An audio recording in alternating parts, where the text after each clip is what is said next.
नमस्कार दोस्तों, scary story in Hindi में आप सबका स्वागत है। आज की कहानी की तरफ बढ़ने से पहले आप सब चैनल को सब्सक्राइब कर लीजिए और कहानी अच्छी लगती है तो प्लीज़ लाइक एंड कमेंट करना मत भूलिएगा। आज की कहानी बहुत ही ज़्यादा खौफनाक है और आप लोगों को पसंद भी ज़रूर आएगी। तो देर न करते हुए कहानी की तरफ बढ़ते हैं। आज की कहानी सुषमा की है, जो कि अपने गांव में रहती है और बहुत ही खुशहाल बच्ची है, जो कि अभी 14-15 साल की है। अभी इतनी ज़्यादा उम्र भी नहीं है, लेकिन गांव में स्कूल बहुत दूर होने के कारण 8th तक की पढ़ाई उसने की थी और उससे आगे की पढ़ाई नहीं कर पाई थी क्योंकि स्कूल गांव से बहुत ज़्यादा दूर है।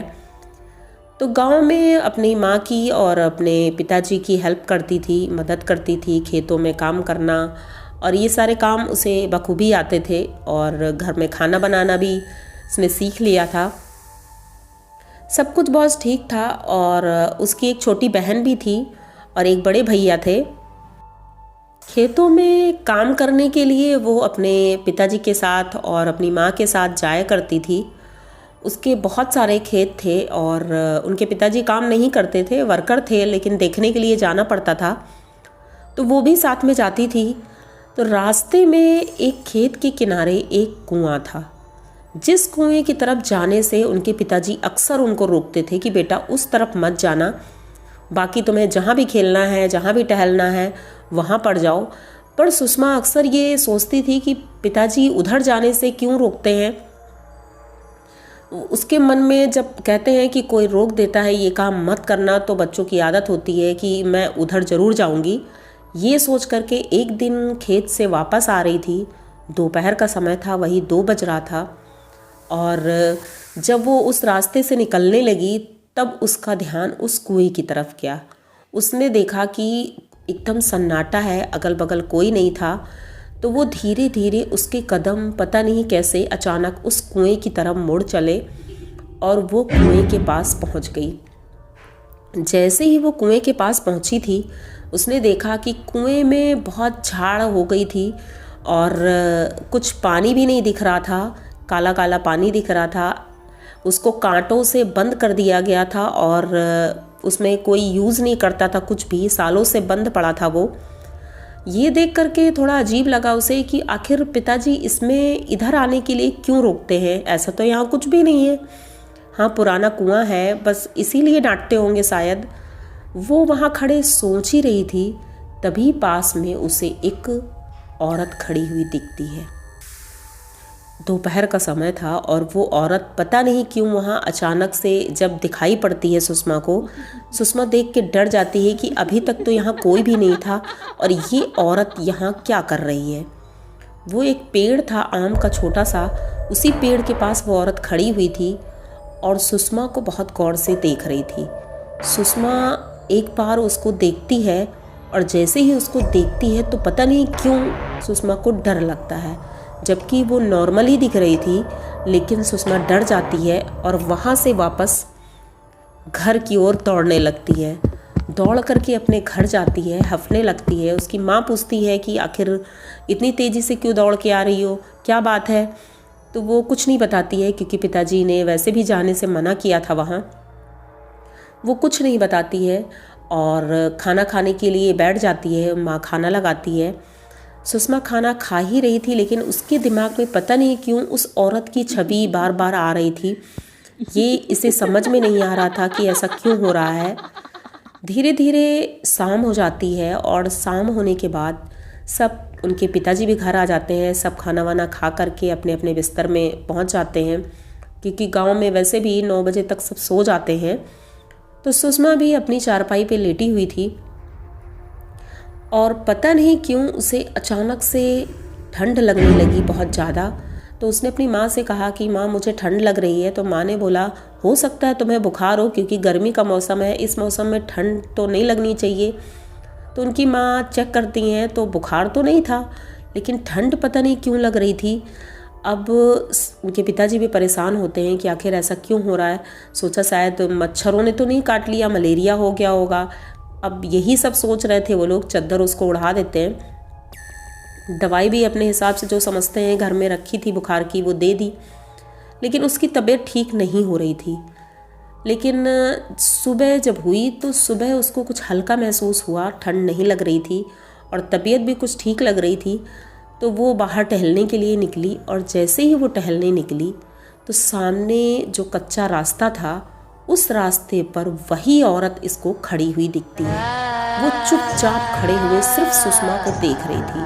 अब सुषमा ने जैसे ही उसको देखा तुरंत वहाँ से दौड़ के अपने घर आती।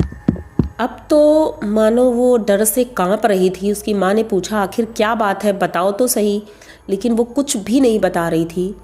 धीरे धीरे उसे अब डर ज़्यादा लगने लगा था, क्योंकि वो औरत अक्सर उसे दिखाई पड़ती थी, उसे डराती भी थी। उसकी आंखें लाल लाल थी, जो कि ये देख करके बहुत डर जाती थी। एक दिन उसने देखा कि उसका घर कच्चा था, मिट्टी का बना हुआ था और बांस की सीढ़ी थी। उसने देखा कि वो चारपाई में लेटी हुई है और ऊपर सीढ़ी से वही औरत उतर रही है। इतना भयानक चेहरा था उसका। वो देख करके सुषमा एकदम से चिल्लाने लगती है, अपनी माँ को बुलाती है कि माँ वो देखो, वो औरत आ रही है। उसकी माँ देखती है इधर उधर, उन्हें कहीं कुछ भी नहीं दिखता है। सुषमा बहुत चिल्लाती है लेकिन किसी को नहीं दिख रहा था। सुषमा को क्लियर दिख रहा था कि वो उतर के नीचे आ रही है। वो सीढ़ी से उतरती है और उतर करके सुषमा की चारपाई के पास बैठ जाती है। सुषमा चिल्लाती रहती है लेकिन किसी को कुछ भी नहीं दिखाई पड़ रहा था। सुषमा बहुत डर जाती है। वो सुषमा की चारपाई में बैठी रहती है बराबर, और थोड़ी देर बाद अचानक से वो गायब हो जाती है। जैसे ही वो गायब होती है सुषमा चिल्ला करके भागती है, अपनी माँ के पास जाती है, उसे सब बताती है। लेकिन उसकी माँ कहती है, ऐसा कैसे हो सकता है, मैं भी तो देख रही हूँ, मुझे तो कुछ भी नहीं दिखा। एक दो दिन और ऐसा होता है जब शाम को ये खेतों की तरफ जाते हैं, क्योंकि गांव में वॉशरूम नहीं था तो खेतों की तरफ जाना पड़ता था। तो ये अपनी माँ के साथ जा रही थी और उसे आगे आगे वही औरत जाते हुए दिखती है। ये अपनी माँ का हाथ पकड़ी हुई थी। माँ से बोलती है कि माँ वो देखो आगे आगे वही औरत जा रही है, उसके बाल इतने लंबे हैं और उसके पैर उल्टे हैं। ये सुषमा ने पहली बार देखा था और पहली बार देखते ही वो इतना डर गई थी कि अब उसे समझ में आ गया था कि ये कोई नॉर्मल इंसान नहीं है, ये कोई और ही है। वो बहुत ज़्यादा डरने लगी थी। लेकिन अब उसने सोचा कि अब मुझे बताना ही पड़ेगा। वो अपने पिताजी से बात करती है और बताती है कि पिताजी आपने बहुत रोका था, लेकिन मैं उस कुएं के पास गई थी और शायद मुझे नहीं जाना चाहिए था, और जब से मैं वहाँ गई हूँ तब से पता नहीं क्यों मेरे साथ ऐसी घटनाएं हो रही हैं। वो औरत मुझे दिखाई पड़ती है और अक्सर मेरे आसपास ही रहती है, मुझे डराती है। उनके पिताजी बोलते हैं ठीक है। तो दूर गांव में एक मंदिर था जहाँ के पुजारी बहुत ज़्यादा सिद्ध पुरुष थे। उनको बुला करके उनके पिताजी आते हैं और अपनी बेटी को दिखाते हैं। वो जब उसको बैठालते हैं चौकी पर, पूजा करते हैं, तो उसके सिरे वो आती है और बताती है कि मैं तुम्हारी बेटी को नहीं छोड़ूंगी। इसने दोपहर में आ करके मुझे परेशान किया है। मैं वहाँ खाना खा रही थी और इसने वहाँ आ करके मुझे परेशान किया है, तो अब मैं इसे नहीं छोड़ूंगी।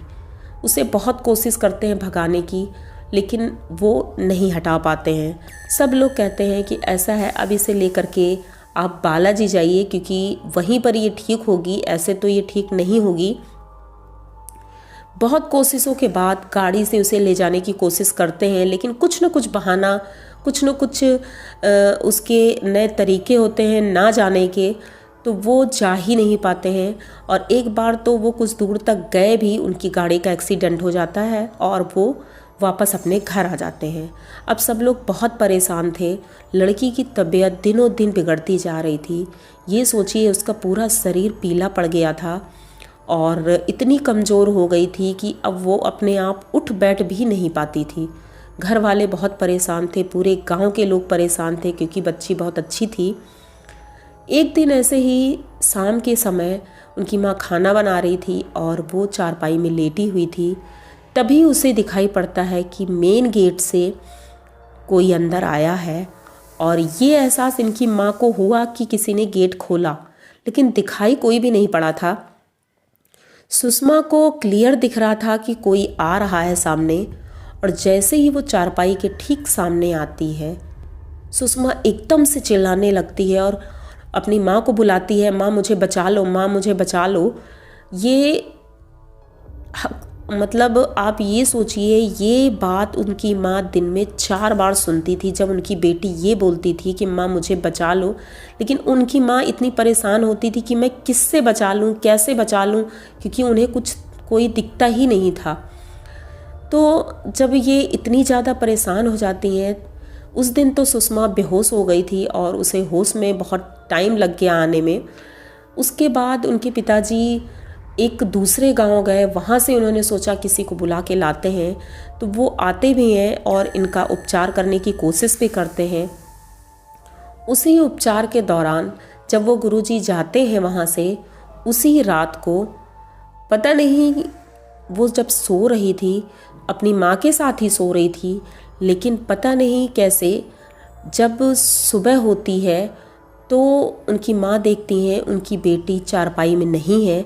वो देख करके वो एकदम चौंक जाती हैं, पूरे घर में ढूंढती हैं, और ढूंढते ढूंढते जब उनके पिताजी उस खेत की तरफ जाते हैं, पूरे गांव में ढूंढा जाता है, वो कहीं नहीं मिलती है।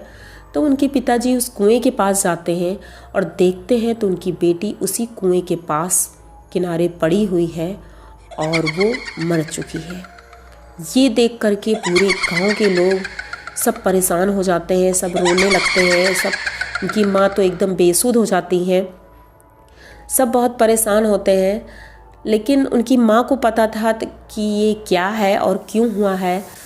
ये बाद में पता चलता है। उनकी माँ जब उनके पिताजी से बताती हैं कि हमें अपनी बेटी की सुरक्षा करनी चाहिए थी, देख रेख करनी चाहिए थी। हाँ, उसे जब रोका गया था तो ये भी बताना चाहिए था कि वहाँ क्यों नहीं जाना है, तो शायद वो बच सकती थी, उसकी जान बच जाती, इस तरह इसकी मौत ना होती। तो बात ये थी कि उनके गांव में तब से 25 साल पहले एक औरत थी जो अपने पति से झगड़े के बाद वो उस कुएं में कूद करके उसने जान दे दी थी, और वही औरत पूरे गांव के लोगों को बहुत ज़्यादा परेशान करती थी, जिस वजह से उस कुएं को बांध दिया गया था और उसको कांटे से भी बंद कर दिया गया था कि कोई उधर ना जाए, क्योंकि जो भी उधर से निकलता था तो उसे वो ज़रूर दिखाई पड़ती थी और डरवाती थी सबको। तो सभी बहुत डरते थे। वही हुआ सुषमा के साथ। सुषमा के साथ ऐसा नहीं होना चाहिए था, लेकिन सुषमा आज इस दुनिया में नहीं है। ये इनकी माँ और पिताजी के लिए बहुत दुख की बात थी और पूरे गांव के लिए।